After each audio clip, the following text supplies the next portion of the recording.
ও যুবক বাবারা, তোমার মতো যুবক স্কুল কলেজে পড়ে 5 বেলার নামাজ পড়ে আসে না নাই?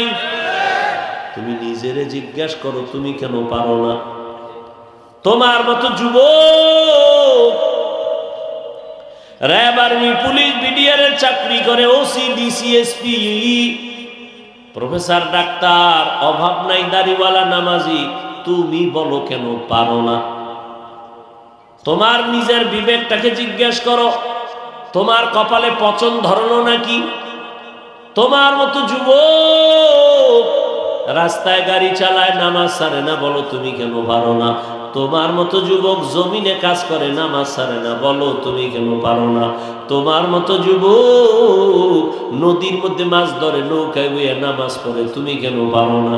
কপাল বুঝি তোমার খারাপ, মা বাবার অভিশাপ লাগছে, গুনার কারণে আমার আল্লাহ বেজার হয়ে গেছে। নাকি আবার মনে মনে ভাবছো হুজুররা যা কয় ভুল, আমরা কোরআনের কথা বলি ভুল? তাহলে একটা ভুল পারলে এখন বের করে দাও, কোরআন শরীফ থেকে আমি এখন দাড়ি কেটে ফেলবো, নামাজ বন্ধ করে দিব, প্যান্ট শার্ট টাই লাগায় রাস্তায় নাচ গান শুরু করবো। আল্লাহর কোরআনে একটা ভুল পারলে বের করে দাও, পারবানি?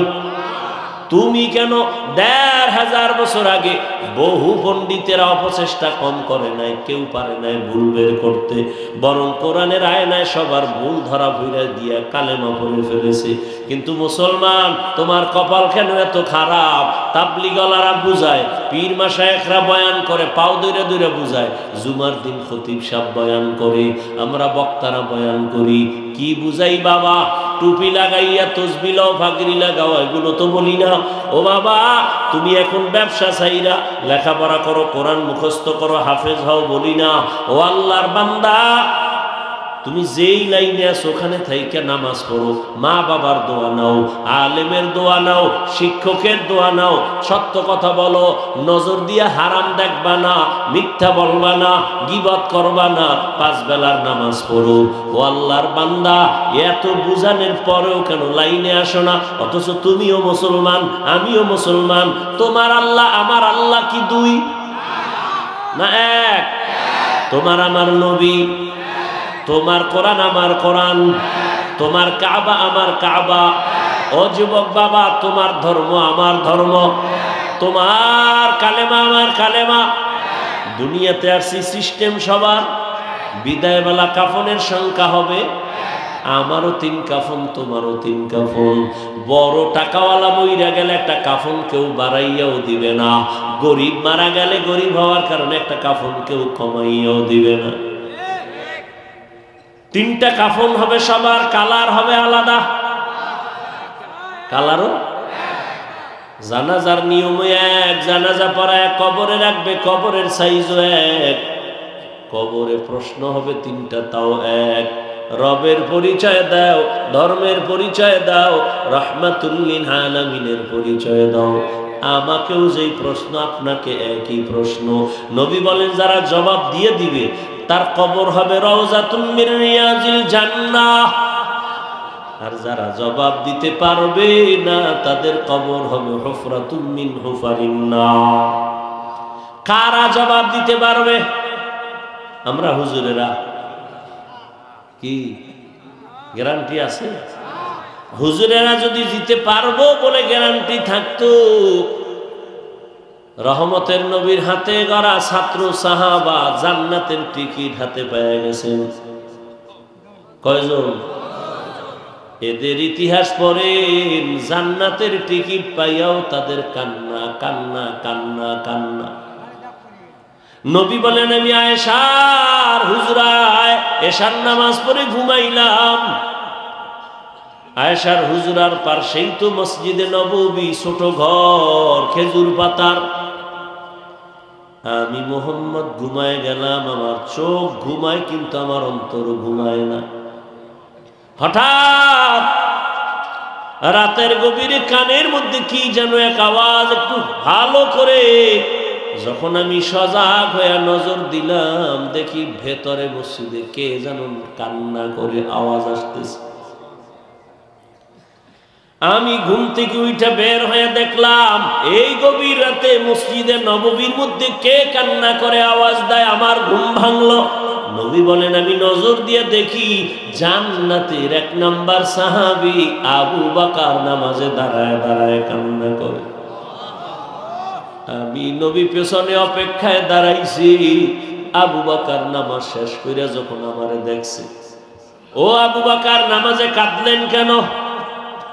আবু বকর বলেন ইয়া রাসূলুল্লাহ, আল্লাহর আদালতে কেমনে দাঁড়াইয়া জবাব দিব সেই ভয় আমি কান্না করেছি। নবী বলেন জান্নাতের টিকিট তো আপনার রেডি,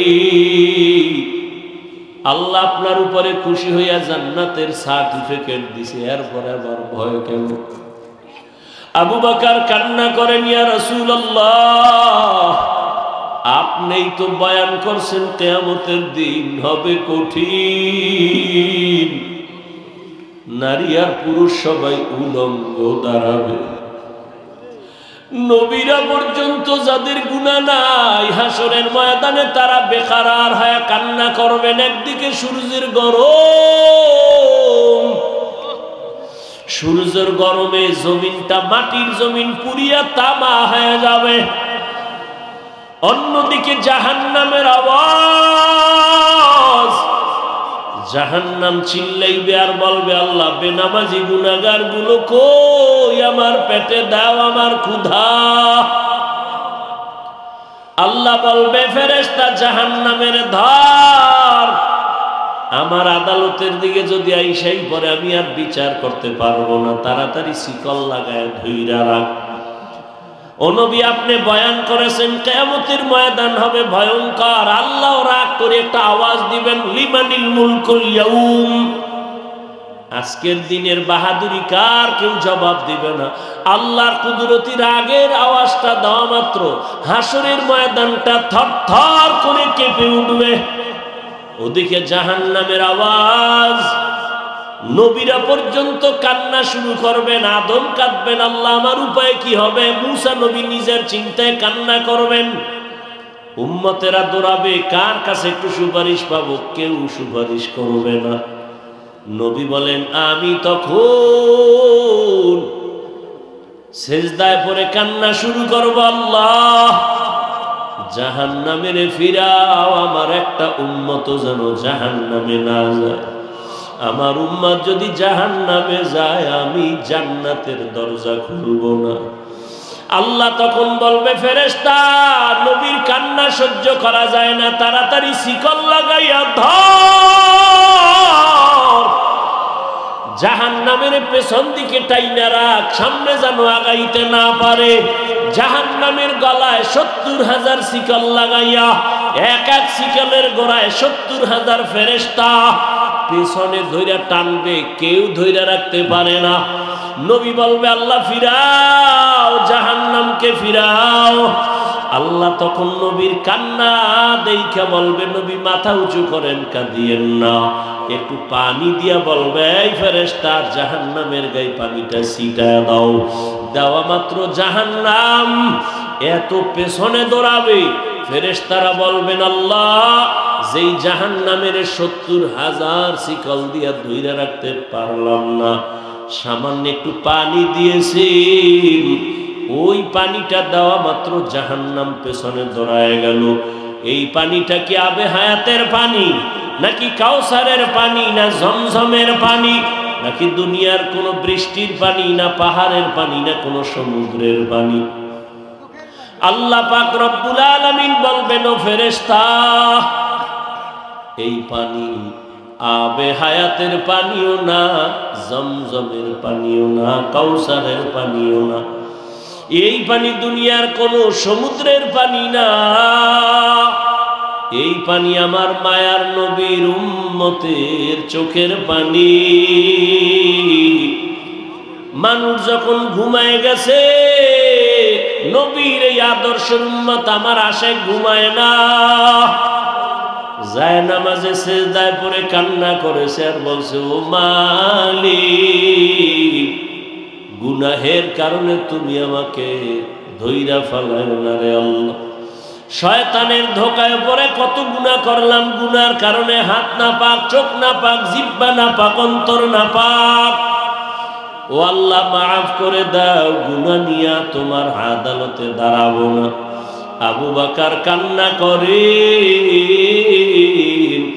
ইয়া রাসূলুল্লাহ, ওই সময় আল্লাহ রাগান্বিত অবস্থায় যদি আমারে ডাক দিয়েই বসে সিরিয়াল, আর আমি যদি আল্লাহর কাছে বলি আল্লাহ তোমার জন্য আমি কত ইবাদত করেছি, আল্লাহ যদি বলেন তোমার ইবাদত আমার পছন্দ হয় নাই, সাথে সাথে আমার জীবনটা শেষ, জাহান্নামের হ্যান্ডকাপ আমার হাতে লাগাবে। ওই ভয় আমি নামাজে দাঁড়ায় দাঁড়ায় কান্না করি। সাহাবায়ে কেরাম কত তাকওয়া, কত সুন্দর নামাজ, কত সুন্দর তেলাওয়াত, জান্নাতের টিকিট পাইয়াও যদি তারা কান্না করেন, আপনার আমার তো কোনো ইবাদতই নাই, নামাজ নাই, রোজা নাই, যাও করি মানুষকে দেখাবার জন্য করি, তাহলে আপনার জীবনে আমার জীবনে শুধু গুনাহ গুনাহ গুনাহ গুনাহ। মনে হয় চোখ দুইটা বন্ধ করে তাকাইছি, মনে হয় যেন হাত দুইটা গুনার কারণে নাপাক। আমার গুনার খবর যদি আমার মা বাবা আপনজন জানতো, কেউ আমারে সম্মান দিত না। কিন্তু আমার মাওলা কত দয়ার মালিক। ও বান্দা, তুই দরওয়াজা জানালা বন্ধ করে মোবাইলে সারা রাত গুনাহ করেছো, কেউ দেখে না, আমি আল্লাহ দেখছি। আমি আল্লাহ রাগ করিয়া তোর পানি বন্ধ করি নাই, খানা বন্ধ করি নাই, বাতাস বন্ধ করি নাই, বরং আমি আল্লাহ তোকে বারবার ডাকতেছি, আয় আয়, অন্য কোথাও যাবি না, যেদিকেই যাবি জাহান্নামের আগুন। এখনো সময় আছে, তওবা করে আয়, খাঁটি মুসলমান হইয়া কবরের দেশে রওনা দাও। খাঁটি মুসলমান হইতে গেলে গুনাহমুক্ত জীবন তৈরি করো। পেছনে যত গুনাহ করছো, ওই গুনাহ থেকে ক্ষমা চাওয়ার জন্য লাগবে তওবা। আর সামনের জীবনে যেন গুনাহ না হয়, সেজন্য লাগবে তাকওয়াওয়ালা পাওয়া। এখন এই তাকওয়ার তওবা এগুলো পাওয়ার জন্য লাগবে আল্লাহর প্রিয় বান্দা ওলিদের নেক নজর আর দোয়া। উলামায়ে কেরামের বন্ধু হইয়া নেক নজর নাও, দোয়া নাও। এরে আল্লাহর গোলাম, হাসরের ময়দানের ভয় আমার নবী পর্যন্ত কান্না করেন, অথচ তোমার আমার তো কান্না করতে করতে মরিয়া যাওয়া উচিত, অথচ তোমার চোখে কোনো পানি নাই। কপাল এমন খারাপ যে নিজেও কাঁদো না, অন্যে কান্না করলে তাও পছন্দ করো না, নিজেও দাড়ি রাখো না, অন্যে দাড়ি রাখলে পছন্দ করো না, নিজেও হালাল খাও না, অন্যে হালাল খাইলে পছন্দ করো না। আর কতরে যুবক বাবারা আল্লাহর কাছে তওবা করো আর বলো, হে আল্লাহ, জীবন স্কুলে পড়ি, কলেজে পড়ি, ডাক্তারি পড়ি, ইঞ্জিনিয়ারিং পড়ি, আর নামাজ ছাড়বো না, মা বাবারে কষ্ট দিব না, উলামায়ে কেরামের বিরুদ্ধে যাব না, নবীর তরিকা নিয়ে চলবো। তওবার নিয়ত করো রে বাবা। ও পর্দার আড়ালের আম্মা জানেরা, আপনাদের জীবনটা এত ধন্য, আপনারা নবীদের মায়ের মতো মা, সাহাবায়ে কেরামদের মায়ের মতো মা। এই স্টেজে কত ছাত্রের মাথায় আজকে পাগড়ি দেওয়া হলো, ওদের সিনায় কোরআন জমা হয়ে গেছে। ওদের মা বাবার মতো আনন্দে আজকে রাত দুনিয়ায় কেউ নাই। ও মা, আপনার কি মনে চায় না একজন ভালো সন্তানের মা হয়ে যাবেন? আপনি কি পারেন না একটা আদর্শ সন্তানের মা হয়ে যাবেন? আপনার সন্তানকে ডাক্তার বানান, বাধা নাই, ইঞ্জিনিয়ার বানান, বাধা নাই, তবে বেয়াদব বানাবেন না। আপনার সন্তানের আচরণে যেন কোনোদিন মা বাবা, মুরব্বী, শিক্ষক, উলামায়ে কেরাম কষ্ট না পায়। যদি মনে কষ্ট আসে আর বরদোয়া চলে আসে, সন্তানের জীবন ধ্বংস হয়ে যাবে। ও যুবক বাবার, এখনো সময় আছে, তওবা করে নাও। মা বোনের, আপনার মতো কত মা এখনো আছে, পর্দা করে, স্বামীর মাল হেফাজত করে, মোবাইলে সময় নষ্ট করে না, সন্তানগুলোকে আদর্শওয়ালা বানানোর মেহনত করে। আপনারা কেন পারবেন না? আল্লাহর কাছে খাঁটি অন্তরে তওবা করেন। জীবনে যতদিন বাঁচবো আর নামাজ ছাড়বো না, বেপরদায় চলবো না, মা বাবারে কষ্ট দিব না, দাড়ি কাটবো না, উলামায়ে কেরামের পরামর্শ নিয়ে নবীর তরিকা মেনে চলবো। মুনাফিকি যদি না থাকে, তওবার নিয়ত যদি অন্তরে থাকে, দুটো হাত আল্লাহকে দেখাইয়া দাও। আয় আল্লাহ হাতগুলো কবুল করে নেন, তওবা কবুল করে নেন, তওবার উপরে মজবুত হইয়া চলার তৌফিক দান করেন, আমিন। আলহামদুলিল্লাহি রাব্বিল আলামিন, ওয়াসসালাতু ওয়াসসালামু আলা সাইয়্যিদিল আমবিয়া ওয়াল মুরসালিন ওয়া আলা আলিহি ওয়া আসহাবিহি আজমাইন। ইয়া আরহামার রাহিমিন, ইয়া আরহামার রাহিমিন, ইয়া আরহামার রাহিমিন। রব্বিরহামহুমা কামা রব্বায়ানি সগীরা। আল্লাহুম্মা ইন্নাকা আফুউন কারীম তুহিব্বুল আফওয়া ফা'ফু আন্না। ও দয়ার মালিক, ঠান্ডার ভেতরে আপনার গোলাম ওলামায়ে কেরাম, মুরব্বী, হাজী সাহেব, ব্যবসায়ী, চাকরিজীবী, পর্দার আড়ালের মা বোনেরা, ছাত্ররা, যুবক বাবারা, ও আল্লাহ আপনার আদালতে হাজির। আমরা সবাই গুনাহগার, জাহান্নামের আসামি। তওবা করেছি, আর গুনাহ করব না, আর নামাজ ছাড়ব না, বেপরদায় চলব না, দাড়ি কাটব না। মা বাবার দোয়া নিয়া, শিক্ষকের দোয়া নিয়া, উলামায়ে কেরামের পরামর্শে নবীর তরিকা মেনে চলব। আমাদের তওবা কবুল করে নেন আয় আল্লাহ। মাদ্রাসা কবুল করে নেন, ওস্তাদ ছাত্র সবাই কবুল করে নেন, মুহিব্বিন মুতাআল্লিকিনদের কবুল করে নেন আয় আল্লাহ। মা বোনদের আবেদা বানায় দেন, সন্তানগুলো নেককার বানায় দেন আয় আল্লাহ। আমার কলিজার প্রত্যেকটা যুবকের দিনের খাদেম বানায় দেন আয় আল্লাহ। সারা দুনিয়াবাসীকে মাফ করে দেন আয় আল্লাহ। মুসলমানের হেফাজত করেন আয় আল্লাহ। বাতিলের মোকাবেলায় বিজয় দান করেন। সারা দুনিয়ায় খেদমতের জন্য নিরাপদে কবুল করে নেন আয় আল্লাহ। মুসলমানের হেফাজত করেন আয় আল্লাহ। বিদেশের ঘরে যারা চাকরি করে, ব্যবসা করে, হেফাজত করেন।